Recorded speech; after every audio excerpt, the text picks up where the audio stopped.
और इजराइल फिलिस्तीन हमलों से जुड़े इस वक्त की बड़ी खबर आपको बता दें, हमास का अधिकारियों जवानों को बंधक बनाने का बड़ा दावा सामने आया है। 53 से ज्यादा लोगों को बंधक बनाने का दावा जो है हमास की तरफ से किया जा रहा है। जवानों को भी बंधक बनाने का दावा किया गया है। तो करीब 10 अधिकारी हैं, जवान हैं, जिन्हें बंधक बनाने का दावा हमास कर रहा है। हमास का अधिकारियों जवानों को बंधक बनाने का दावा है। आपको बता दें 5000 से ज्यादा मिसाइलें दागी गई इजराइल पर। इसी के साथ में घुसपैठ तक की गई है, जमीनी घुसपैठ की गई है। रेजिडेंशियल इलाकों को जो है निशाना बनाया गया, लोकल लोगों को जो है नुकसान पहुंचाया जा रहा है। लेकिन ऐसे में हमास ये भी दावा कर रहा है कि हमने सेना को घात लगाते हुए सेना को निशाना बनाने के लिए जवानों को जो है अगवा किया, और न केवल जवान बल्कि अधिकारी तक हमारी गिरफ्त में है। तो हमास की तरफ से ये बड़ा दावा किया जा रहा है। लगातार जिस तरीके से हमास की तरफ से कई हमले किए गए, उसके बाद से इजराइल का पूरा इलाका जो है वो हिल गया है। धुएं का गुबार जगह जगह नजर आ रहा है, आग फैलती हुई नजर आ रही है, शहर दर शहर एक ही तस्वीर नजर आ रही है। अब ये दावा किया जा रहा है कि इजराइल के जवान अधिकारी उनको भी बंधक बना लिया गया है।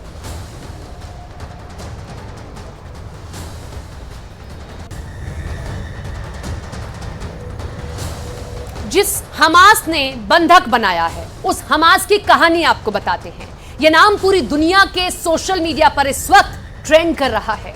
हमास ने 100 साल तक इजराइल से युद्ध करने की कसम खाई है, लेकिन हमास ने जिस तरह जुर्रत दिखाई है और जिस तरह का जवाब इजराइल ने दिया है, कुछ लगता है कि अब हमास के दिन रह नहीं गए।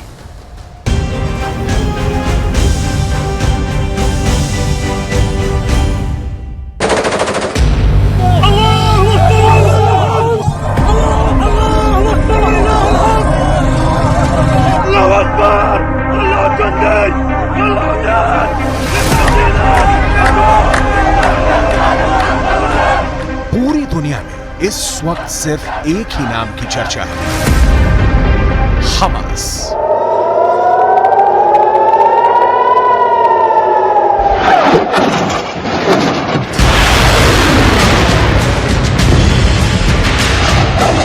इजराइल जैसे बेहद शक्ति संपन्न देश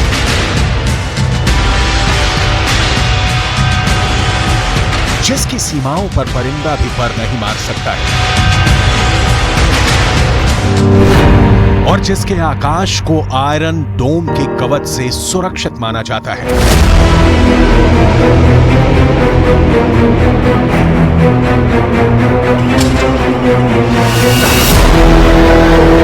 यहां तक कि जिसके खतरनाक हथियारों के बारे में दुनिया में बड़े बड़े दावे किए जाते हैं, उस इजराइल के अंदर सीमाओं को तोड़ते हुए हमास के लड़ाके इजराइल के अंदर घुस गए।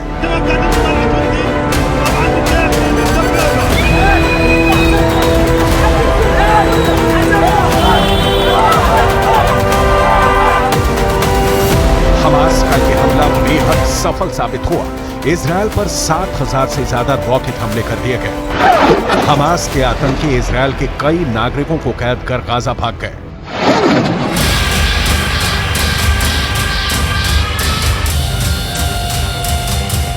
इजराइल के अखबार जो दावा कर रहे हैं उसके मुताबिक हमास इजराइल के अंदर घुसकर घरों में आग लगाने लगा और लोगों पर फायरिंग करने लगा।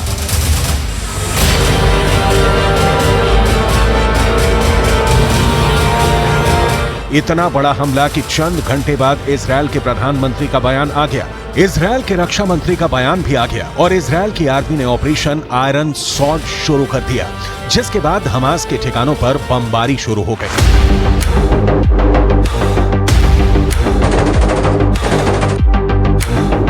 तो आखिर क्या है ये हमास जिसने इजराइल की नाक में दम कर दिया है? हमास के बारे में हर महत्वपूर्ण बात हम आपको आज बताने जा रहे हैं।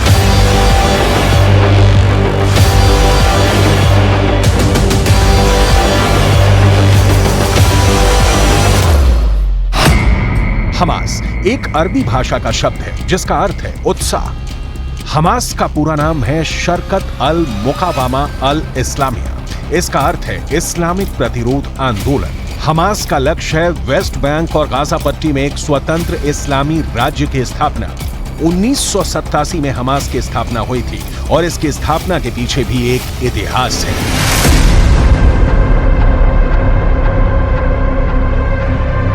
दरअसल मुस्लिम ब्रदरहुड पूरे मिडिल ईस्ट में फैला हुआ एक बहुत पुराना संगठन है। जब इजराइल ने 1947 के बाद अपनी स्थिति एक देश के रूप में मजबूत कर ली, तब फिलिस्तीन के कब्जे वाले इलाकों में मुस्लिम ब्रदरहुड की लोकप्रियता बढ़ने लगी। 6 डे वॉर के बाद जब इजराइल ने कई अरब देशों को अकेले ही हरा दिया, तो फिलिस्तीन के मुस्लिम ब्रदरहुड के प्रभाव वाले इन्हीं इलाकों में कुछ संगठनों ने इजराइल के खिलाफ जिहाद का ऐलान कर दिया। इसी में से एक संगठन 1987 के दिसंबर महीने में बना, जिसको हमास कहा गया।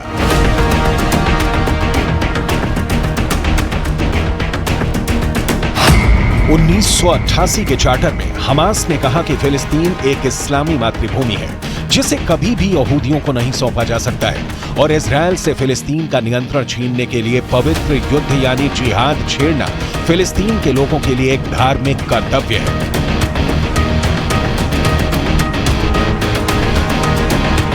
1987 के बाद से ही हमास इजराइल को पूरी तरह से खत्म करने के मिशन पर काम कर रहा है। हमास का सीधा और स्पष्ट ये कहना है कि इजराइल एक बनाया हुआ देश है और फिलिस्तीन की जमीन पर कब्जा करके बना है।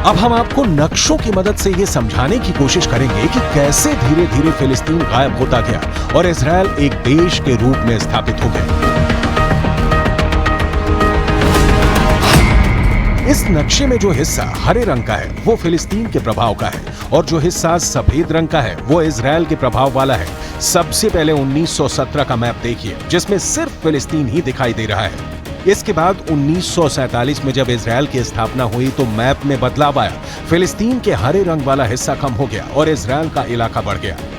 1967 में अरब इजराइल के बीच 6 डे वॉर हुआ, जिसके बाद फिलिस्तीन सिर्फ वेस्ट बैंक और गाजा तक सिमट कर रह गया। यानी अगर देखा जाए तो इजराइल और फिलिस्तीन के इस संघर्ष में फिलिस्तीन का आकार गायब होता चला गया और इजराइल एक देश की तरह स्थापित होता चला गया। बस यही जंग की वजह है।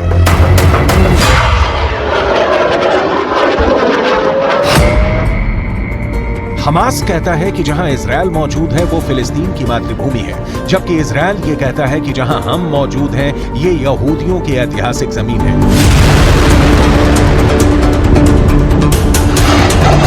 जबकि इसके उलट हमास के सर्वोच्च नेता इस्माइल हनैया तमाम मंचों से यही बात बार बार दोहराते आए हैं कि वो इजराइल को किसी भी कीमत पर मान्यता नहीं देंगे, क्योंकि फिलिस्तीन की जमीन उनके पूर्वजों की ऐतिहासिक जमीन है।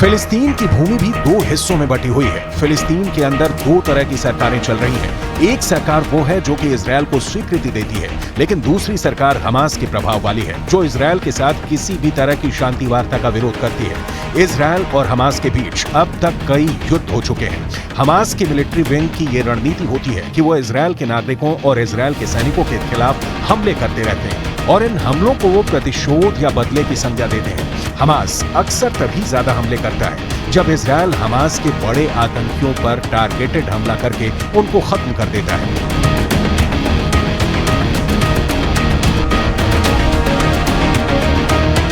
हमास बदला लेने के लिए अपनी रणनीति में आत्मघाती हमले भी करता है, लेकिन साल 2001 से नई रणनीति के तहत हमास ने इजराइल पर रॉकेट हमले भी शुरू कर दिए हैं। हमास के हथियार गोदाम में मुख्य रूप से 16 किलोमीटर की रेंज वाले रॉकेट शामिल हैं। ये रॉकेट कई बार इजरायल के सुरक्षा कवच को भेदने में सक्षम रहे। 2001 के बाद हमास ने अपने रॉकेट्स की रेंज और बढ़ा दी और हमास के रॉकेट 21 किलोमीटर तक वार करने में सक्षम हो गए। साल 2009 में हमास ने अपने रॉकेट से 21 किलोमीटर तक वार किया, लेकिन इसके बाद हमास ने अपनी रॉकेट की रेंज और बढ़ा दिया और गाजा से 40 किलोमीटर दूर तक हमले शुरू कर दिए। गाजा से चलने वाले ये रॉकेट इजरायल के बियर शेबा और अशदोद शहरों तक पहुंचने लगे और अब हमास के रॉकेट्स की रेंज इतनी लंबी हो चुकी है कि वो इजरायल के शहर तेल अवीव और पोर्ट सिटी हाइफा तक हमले करने में सक्षम हो चुके हैं, जो इजरायल के लिए चिंता का सबब बना हुआ है।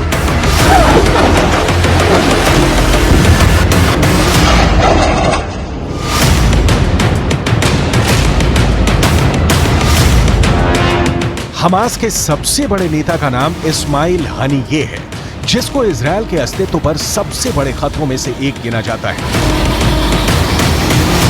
जल्द इंतसारात, आउदत फिलिस्तीन इला सादिरा, इला सदारा, वल-कुद्स क़दिया महवरिया, वअज़्ल अल-इदारा अल-अमरीकिया, वइंतिलाक़ शरारत अल-इंतिफादा अल-मुबारका, ववुक़ूफ़ अल-आलम वअहरार अल-आलम मुस्लिमीन वमसीहियीन